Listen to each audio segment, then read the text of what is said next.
Welcome to the world of science fiction stories, and don't forget to share and subscribe the channel. The skies over Cavaris burned with a soft, poisonous violet, the kind of color that made Dax's eyes water behind his visor. What little atmosphere remained carried the scent of scorched stone and ancient incense, stirred by winds that whispered through hollow archways and broken towers. Once, these halls had echoed with music and the gentle brush of silk against polished marble. Now they lay silent and suffocating, a mausoleum of opulence, and somewhere in this tomb something had survived. Dax moved slowly, careful not to disturb the thick blanket of dust that clung to every surface like a shroud. His boots left footprints that would likely be swept away by the wind before nightfall. He kept one hand near his sidearm, more from habit than expectation. This wasn't his first ruined world, but it felt different. According to the mission packet, if it could even be called that, this sector was long abandoned. The fall of the Kevon Dominion had been swift and brutal. First, the outer colonies rebelled. Then the core systems collapsed under their own weight. No formal resistance, no last stand, just silence. Intelligence claimed the nobles had fled weeks ago, and yet there had been a signal, weak, unintelligible, organic. He had asked command for clarity. They'd offered none, so they sent him alone, as usual. Dax adjusted the pack on his back, exhaling sharply through his teeth as he stepped beneath the crumbling arch of what had once been a pleasure palace, possibly the most ornate on the planet. He could still see the bones of its splendor, glass mosaics shattered into stardust on the floor, velvet drapes sagging like tired spirits, murals of long-dead deities peeling from the dome ceilings. Every inch screamed excess, but beneath it all, something darker lingered. This place hadn't just been a home for the elite. It had been a stage, a gilded cage. Then he saw her. At the center of the hall, kneeling upon the broken marble like a ghost carved in blue fire, was a woman. She didn't move, not even as he approached, his steps loud in the silence. Her back was straight, her body folded with precise grace, palms resting upward on her thighs, her head bowed so low that her long black hair spilled onto the dusty floor like an ink spill.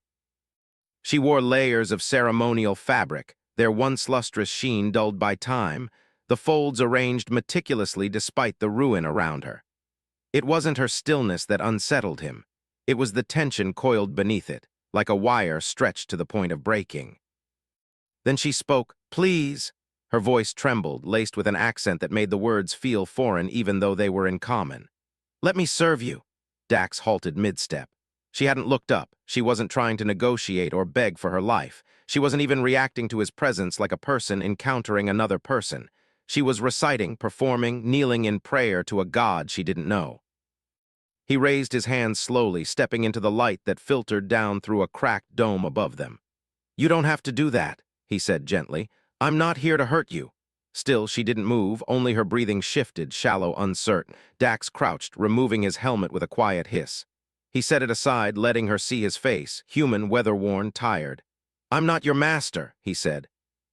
At that, she flinched just slightly, a shiver down her spine. Her head tilted upward just enough for him to see her eyes. They were silver, luminous, but wide with something beyond fear, a conditioned terror so deeply ingrained it had no name. Her gaze darted to his face, then to his hands, then immediately down again. "You're not Kevon," she said in a voice barely audible. "Number, I'm from Earth," he said. "My name is Dax." She swallowed hard, her shoulders trembled, and for a second she looked like she might collapse entirely, but she didn't. "You came," she whispered. "I thought they had abandoned me forever. I don't know who they are," Dax said carefully, "but I'm here now and you're not alone anymore."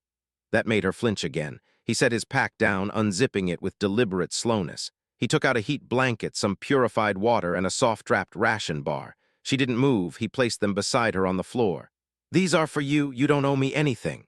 She stared at the offerings as if they might explode. Finally, with trembling hands, she reached for the water. She lifted it with both palms, offering it to him.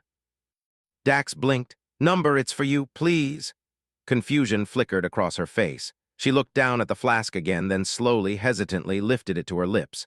Her first sip was barely a drop, then another. Her throat worked awkwardly, as if even swallowing had become foreign. Then she choked just slightly and pulled the bottle away. Her shoulders shook, and a strange sound escaped her lips. Dax realized she was crying, not sobbing. Her training likely didn't allow it. but tears traced silent paths down her cheeks. She hadn't expected kindness, not even water without strings. "I don't understand," she whispered. "Why are you being gentle?" "Because you're a person," Dax said, "not a thing."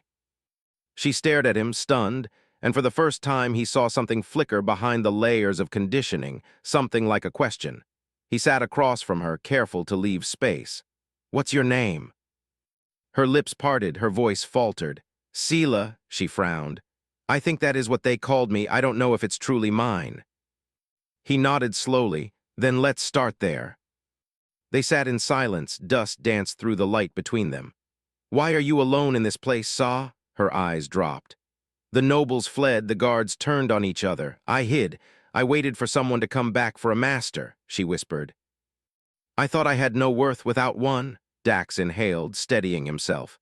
He wanted to reach out to say something that would erase those words, but he couldn't, not yet. Instead, he asked softly, "Were you born here?" "Number was grown, trained, conditioned."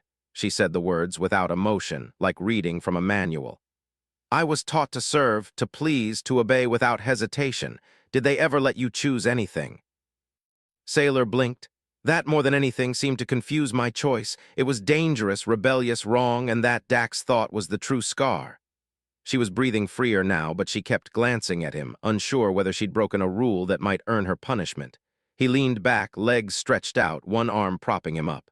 "You're not sitting properly," she said quietly. He raised an eyebrow.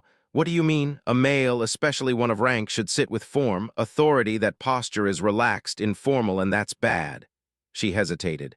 "It would have been offensive," Dax smiled faintly. "Then I'll offend you with comfort." She stared at him, then slowly, ever so slightly, the corner of her lips curled.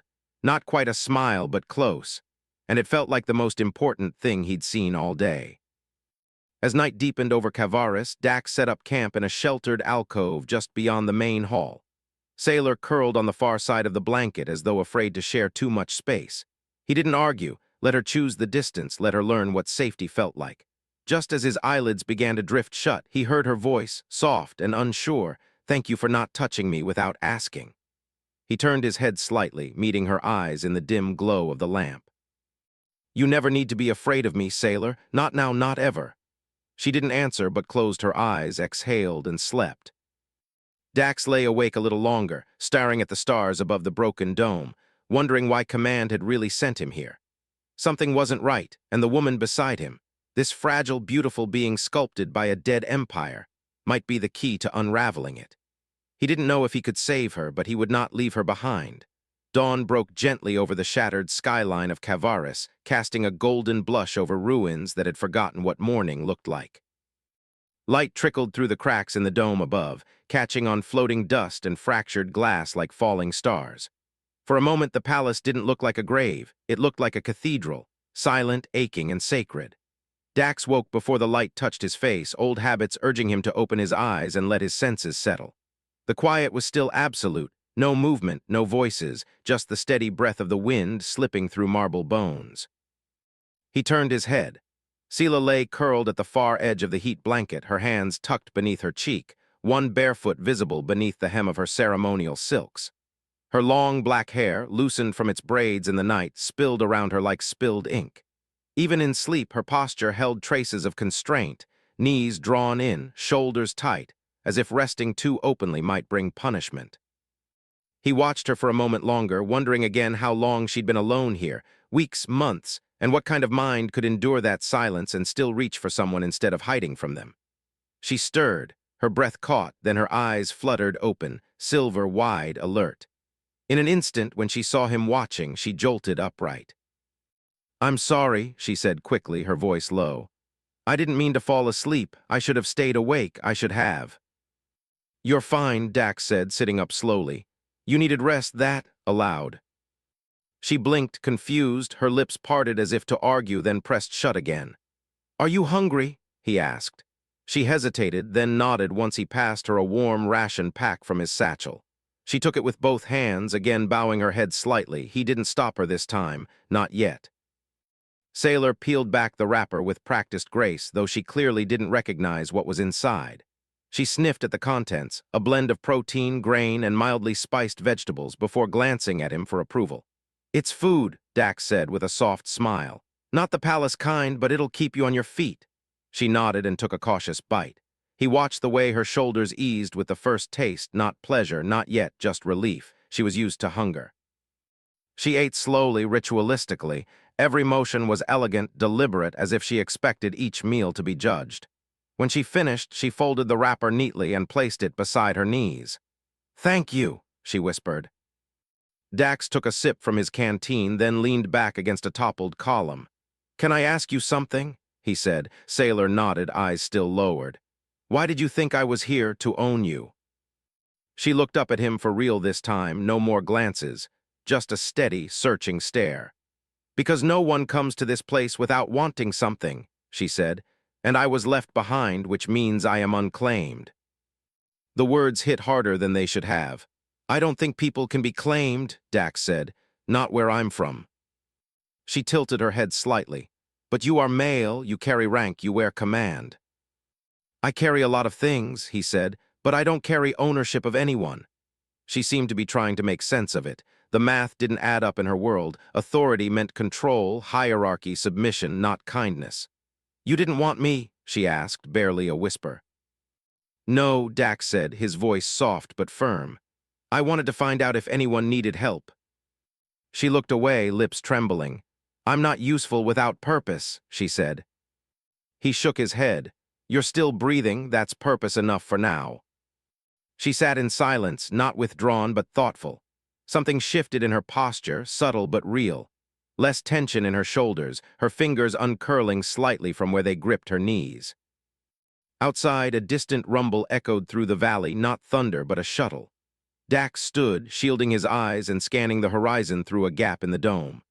A transport craft skimmed the skyline, low and slow, not Terran Accord scavengers, he muttered. "Sailor," he said quietly, "stand as well quick and silent. I will stay out of sight." "No," Dax said. "You stay with me, I'm not leaving you behind." She blinked, then gave a single nod. They moved through the palace ruins quickly, Dax leading, Sailor close behind and silent as a shadow. He paused occasionally to scan the area. Her presence was a quiet pulse at his back. When they reached a side chamber with intact walls and a collapsed roof offering clear sky, he motioned for her to duck beside him. From there, they could watch the scavenger shuttle without being seen.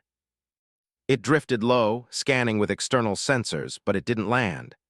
After a few minutes, it veered away, disappearing beyond the hills. Dax sighed. "They're not here for you, they're here for salvage." Sailor was quiet for a long moment. "Do they take people too sometimes?" she asked. He admitted softly, "If they're desperate or cruel." She nodded, as if confirming an old fear. "Dax," she said, trying the name on her tongue, "you said I'm not property, but I still feel like one." His chest tightened. "That feeling is not your fault," he said. "Look at your hands, it's in everything, how I move, how I speak, even my thoughts. I still think about earning your approval, about pleasing you. It's like the program is still running. It'll take time," he said, "and space and choice." She turned toward him slowly. "Then tell me what I can choose now." Dax considered her. "You can choose to sit next to me, not behind me." She hesitated, then moved, not rushed, not robotic. She crossed the space between them and lowered herself beside him, shoulder to shoulder, her skin, a soft, dusky blue, brushed lightly against his sleeve. He didn't move. She looked out at the broken city. "What happens now? We leave." Dax said, "I'll signal a Terran evac. You'll come with me somewhere safer. Will I still be yours?" He turned toward her. "No," he said, "but I'll still be beside you." Sela looked down, silent. Then so quietly he almost missed it, she said, "I don't want to be alone again." He didn't respond with words. He just sat with her until the sun rose fully, spilling warmth over the palace that had once caged her. They would leave it behind soon, but not the scars and not each other. The midday light filtering through Kavaris's atmosphere turned the sky a diluted gold, smudged with violet along the edges. A palette born of pollution and lingering energy storms from the hill just beyond the ruins of the pleasure palace. The horizon looked deceptively peaceful, like a world exhaling after a long scream. But inside Dax, there was no peace yet, only a growing weight in his chest, one he couldn't quite name. The emergency signal beacon blinked steadily behind them. its pulse invisible to the naked eye but alive in his calm system. The response window was anywhere from 4 to 14 hours. Until then, all they could do was wait, think, and try not to look too long at the place they had just walked away from. Sailor sat beside him on the stone outcrop, knees drawn up beneath her flowing silks. The wind tugged at strands of her long black hair, scattering them across her blue cheeks. She didn't brush them back. Her eyes remained locked on the valley below, not because she was afraid, but because she was thinking. That was the part that unnerved him most, the quiet, not the kind bred by fear. This quiet was deeper, reflective, alive. Dax wanted to speak, but didn't want to intrude on it. He wasn't used to silence being this companionable. "Is it always like this?" He finally turned. "What do you mean?" Sailor didn't look at him. Her gaze stayed on the horizon. This stillness, this space between people, where no one is commanding anything, where no one is waiting to be told what they are.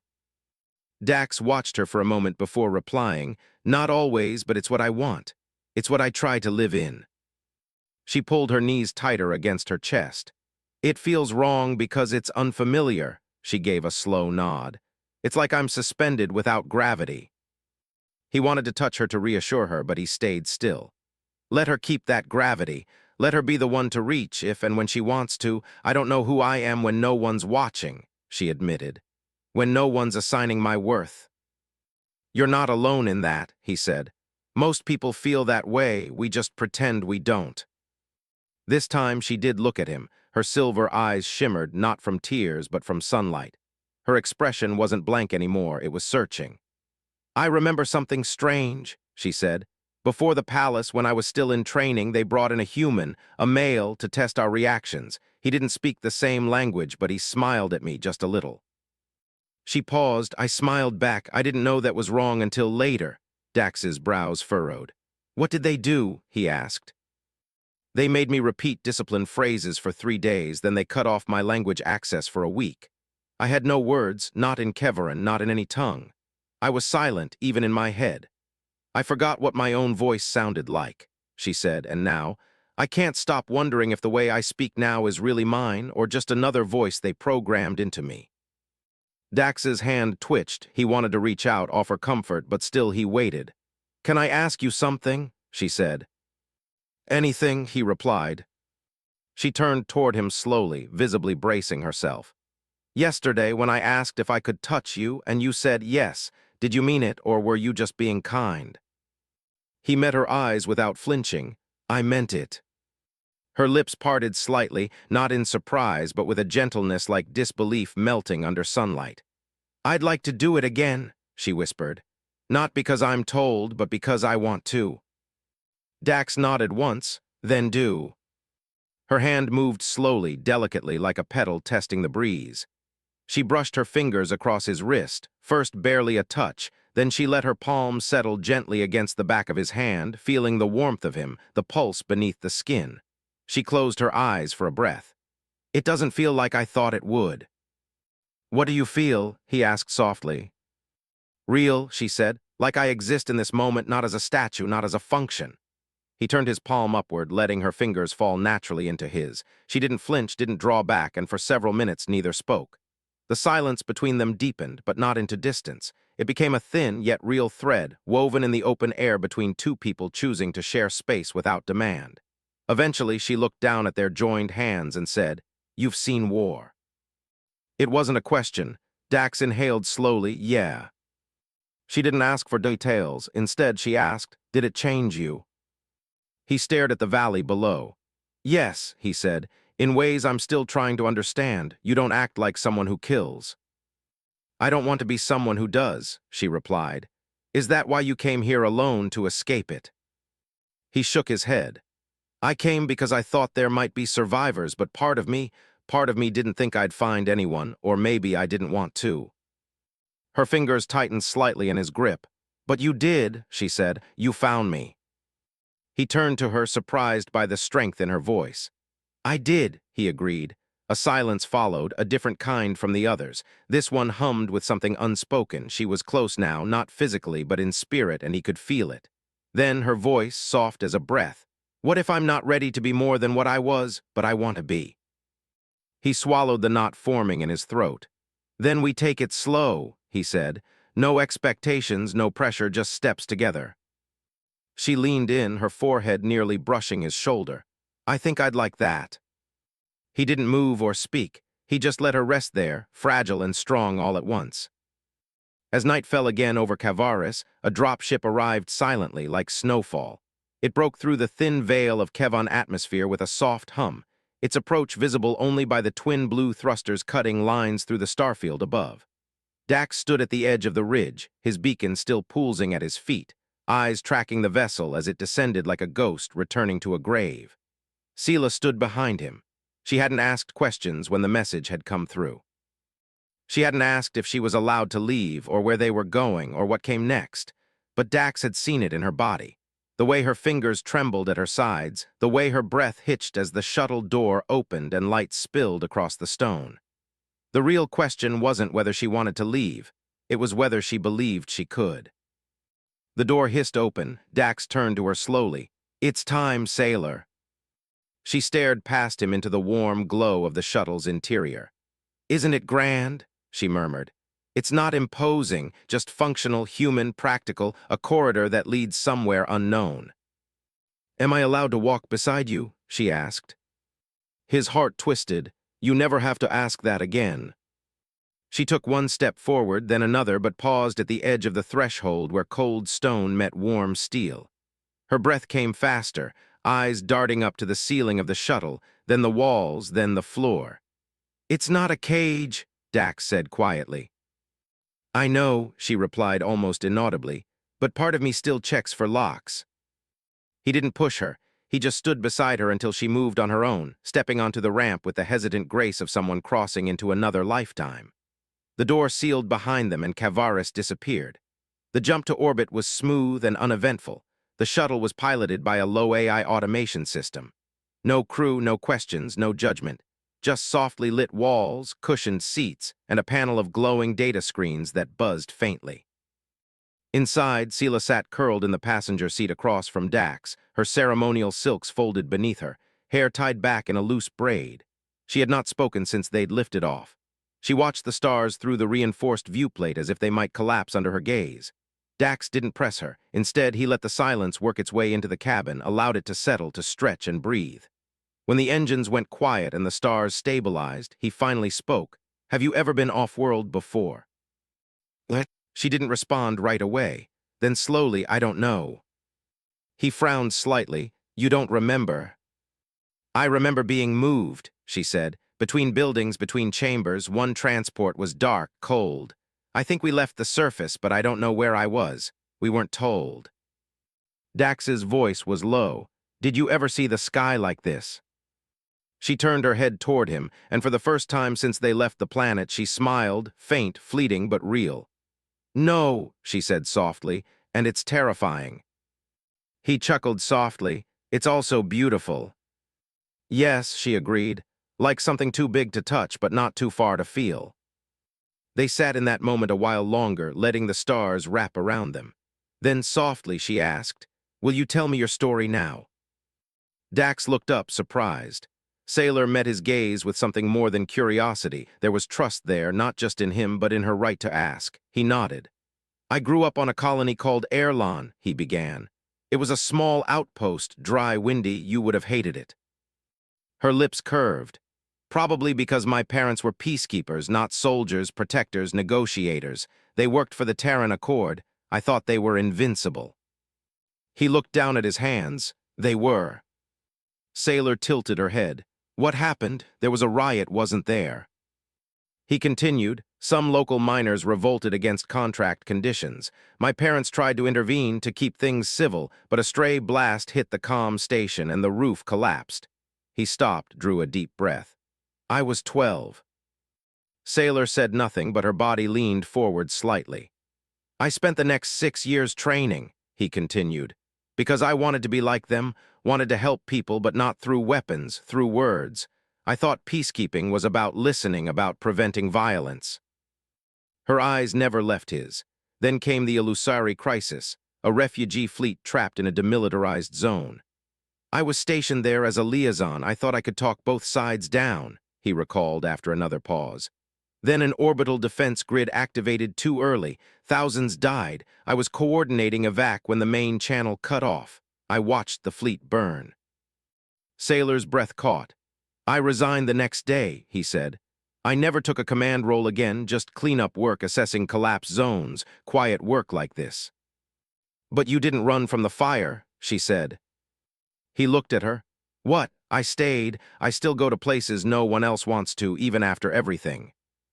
She looked away. That doesn't make it right. No, he said, but it makes you real. The word settled in his chest like a stone tossed gently into water, creating ripples where he thought he'd been still. Later, as they approached the orbiting diplomatic cruiser waiting in the shadow of Kavaris's moons, Sela unfastened her seat strap and stood. Dax watched as she walked to the viewport, barefoot, silent. She looked at the docking ship with open wonder. What happens now? She asked. You'll be given quarters, space, and freedom, he explained. You'll have your own room, doors you can lock from the inside, clothes that aren't assigned, food you choose. She turned slowly, uncertain. And you? I'll be nearby, but not unless you want me there. Her voice was steady, though her eyes shimmered. I don't want to be alone. You won't be, he promised. Will I be allowed to say no to anything? She asked softly. Always, he replied. She stepped even closer. Then, for the first time in my life, she whispered, I think I want to say yes. And she reached out not as a function, not as a role, but as a person. Her fingers brushed his cheek, tentative but certain, and Dax let it be, because this moment wasn't about saving her. It was about watching her save herself. And for the first time in a long, long time, he believed in hope again. The morning after, when she said yes to herself, not just to him, the world seemed full of sound.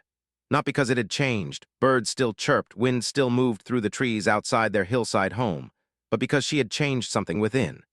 Sailor had shifted quietly, irrevocably. The weight of her history hadn't disappeared, but it no longer dictated the rhythm of her breath. She woke before the sun had fully risen, the light filtering through the curtains pale and shy, barely brushing the walls. Dax still slept, his back half-turned toward her, one arm resting where she'd laid her head the night before. She watched him for a while, not out of fear or obligation or even desire, but with the quiet reverence of someone observing a moment they never believed they'd earn. Her feet found the floor without sound. The cold of the tiles didn't startle her, it grounded her. She stepped into the washroom and stared at her reflection in the small mirror over the basin. No veil, no gilded garments, no painted silence on her lips, just her, Sela, and she whispered her name like a prayer, not to ask permission, but to remember it was hers to speak. That morning, she left a note beside the fruit bowl. I need to walk. I want to see what the world feels like when I'm not holding your hand. I hope you understand. She signed it not with the symbol the palace had assigned her, but with her own name, written in her own unsteady hand, and then she stepped outside alone. The colony of Alstra had a way of unfolding gently. It didn't scream its life. It lived it through the distant hum of transport skiffs, the buzz of market stalls, and the laughter of children echoing through layered gardens. It was a world built for survivors by survivors, people who had chosen not to rebuild what they had lost, but to create something new instead. Sailor walked among them, noticed but not scrutinized. Her skin still shimmered faintly in the sunlight, a soft, glacial blue. Her gait was graceful, too graceful, and her posture too precise. She tried to blend in, but the palace never left its bones that easily. The marketplace sat on a wide terrace carved into the hillside. Fabric awnings fluttered overhead, painted with floral patterns and geometric shields. The scent of baked roots, fruit, steam, and bipiced proteins swirled in the air. Voices overlapped like waves, bartering, joking, storytelling. Sailor hesitated at the edge of it all. This was her test. Could she walk into life, not just witness it from the edge? She stepped forward. The first stall sold hand-stitched scarves. She reached out, brushing her fingers across a pale green one that reminded her of Kevaran spring festivals. Beautiful, isn't it? The vendor said, a Terran woman with a weathered smile. Sela nodded. It feels alive, you've got a good eye. The one you're holding was made by a former artisan from the eastern wards. You'd be surprised how many survivors still have silk in their blood, the woman added. Sela smiled politely and moved on. She lingered at a booth selling baked coils stuffed with savory vegetables. The scent made her stomach growl, an unexpected hunger, a reminder that hunger had always been a punishment in the palace. Here, it was simply true. She was just reaching for a coin when she heard a voice behind her. "By the stars, I know that posture." The voice was low, familiar. Her breath caught as she turned slowly. A tall Chevan man stood a few feet away, flanked by two others in half-military garb. He wore a crest tattooed on his neck, the royal insignia of the House of Allen. "Her old house, you're one of the courtesans," he said. "Palace class, level 3 designation, you used to serve in the petal garden, I remember you." His voice wasn't cruel, not exactly, but it held an edge, a memory that framed her as an object. Sailor didn't move, her spine locked, her hands curled instinctively, fingertips pressing into her palms. "You survived," the man said. "You were left behind, weren't you? And now you walk among them pretending." He took a step forward. "Tell me, girl, do you still kneel when spoken to?" The quiet conversations nearby faltered, heads turned. Someone whispered her name, yet still she said nothing, because something stronger than rage moved inside her. She did not need to answer, and then she backed away. The voice cut through the tension like a blade. "Dax!" He appeared at her side, calm but immovable, every muscle in his frame poised, eyes locked on the Chevan man. "She is not your concern." The man smirked. "So you're the Terran handler, I should have known. Tell me, does she fetch well, or do you have to leash her?" Dax's jaw tightened, but he didn't move. "Sailor," he said, and she stepped between them. The crowd fell completely silent. Her voice, when it came, was low but clear, not loud, not defensive, just undeniable. "I kneel to no one." Her words echoed through the market like a hymn. "And if you think my past makes me less," she said, "then perhaps it is you who are still trapped in the palace." The man stared at her, blinked, and said nothing because there was nothing left to say. Sailor turned her back on him slowly and purposefully. The crowd parted as she passed. Dax followed in silence, neither beside her nor ahead of her, but behind. For the first time, he was following her. They walked until the market was just a whisper behind them, and on a quiet bench overlooking the lower garden terrace, she finally sat, her shoulders relaxed, her hands no longer trembling. Dax stood beside her. "I shouldn't have followed you," he said softly, "but I got your note, and when I didn't hear from you, I worried." She looked up at him. "I'm glad you came," she said. "Not because I needed protection, but because you didn't take control." He sat beside her, their shoulders brushing. "What you did back there," he said softly, "was extraordinary." "I didn't do it to be brave," she replied. "I did it because I realized something. What I was made to perform, even my silence, was performance. But today, when I said nothing, that was mine." He didn't speak, he just reached out, lacing their fingers together. "I don't want to survive anymore," she whispered. "I want to live." He squeezed her hand. "Then let's build a life together."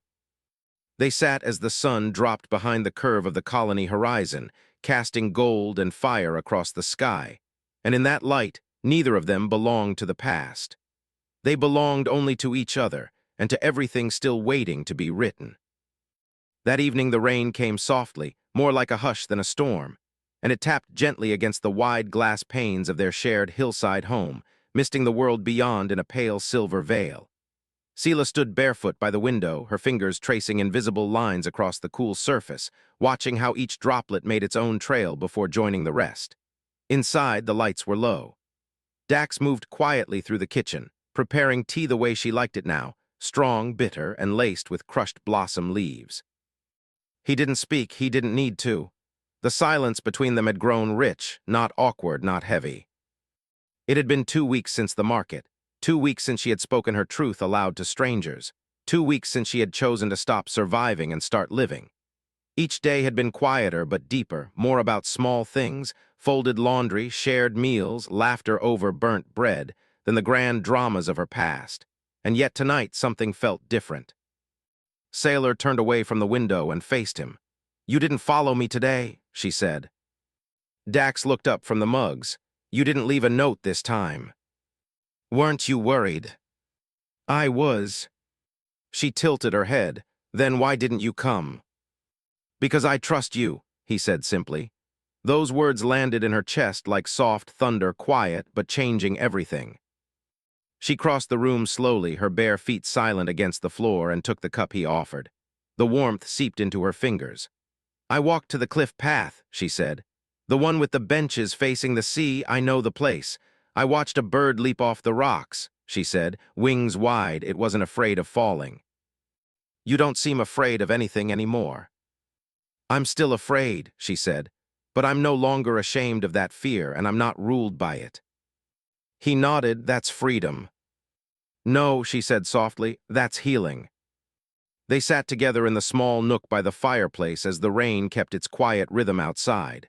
Sailor placed her cup down carefully and then folded her legs beneath her. Her eyes stayed on him.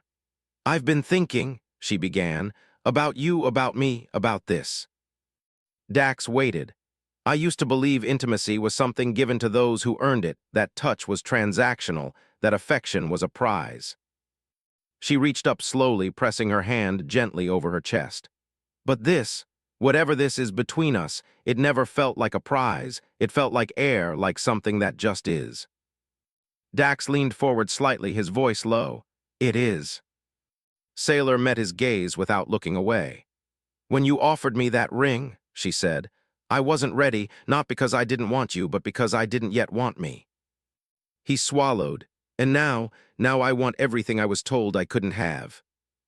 She rose onto her knees and crossed the small space between them. "I want to kiss you," she whispered. His breath caught. "Then kiss me." And she did. It wasn't hesitant, but it was gentle, exploratory. Her hands rose to cup his face, fingertips feather-light against his jaw, as her lips met his in a slow, deliberate motion. No rush, no fear, only a quiet hunger that had waited patiently, respectfully, for the moment it could breathe. Dax's hands found her waist, holding her not to claim, but to steady. His mouth moved with hers in rhythm, not leading, not following, but meeting. Their kiss deepened, and with it came a tremor through her body, not of fear, but of release. She had been kissed before, but never like this. Never by someone who waited, never by someone who didn't ask her to earn it. They parted only slightly, foreheads touching, breaths shared in the narrow space between them. "I didn't think I would ever want this," she murmured. "Not truly, not with clarity, but now I do." "You sure?" Dax asked, his voice barely a breath. She opened her eyes. They were fire and water at once. "I've never been more sure of anything in my life." Then they kissed again, this time with all restraint gone. This kiss wasn't just softness. It was a choice, a promise made in the language of lips and fingers, a closeness built on mutual consent. There was nothing scripted, nothing performed, only two people, broken in different ways, choosing to build something whole. When they finally drew apart, Sailor's fingers remained tangled in the collar of his shirt, her lips parted, her eyes shining with something deeper than desire. "I don't want to be yours," she whispered. "I want to be with you." Dax smiled, not as a man who'd won something, but as one who'd waited and been chosen. "Only if we serve each other," he said. She nodded once. "Then I choose you."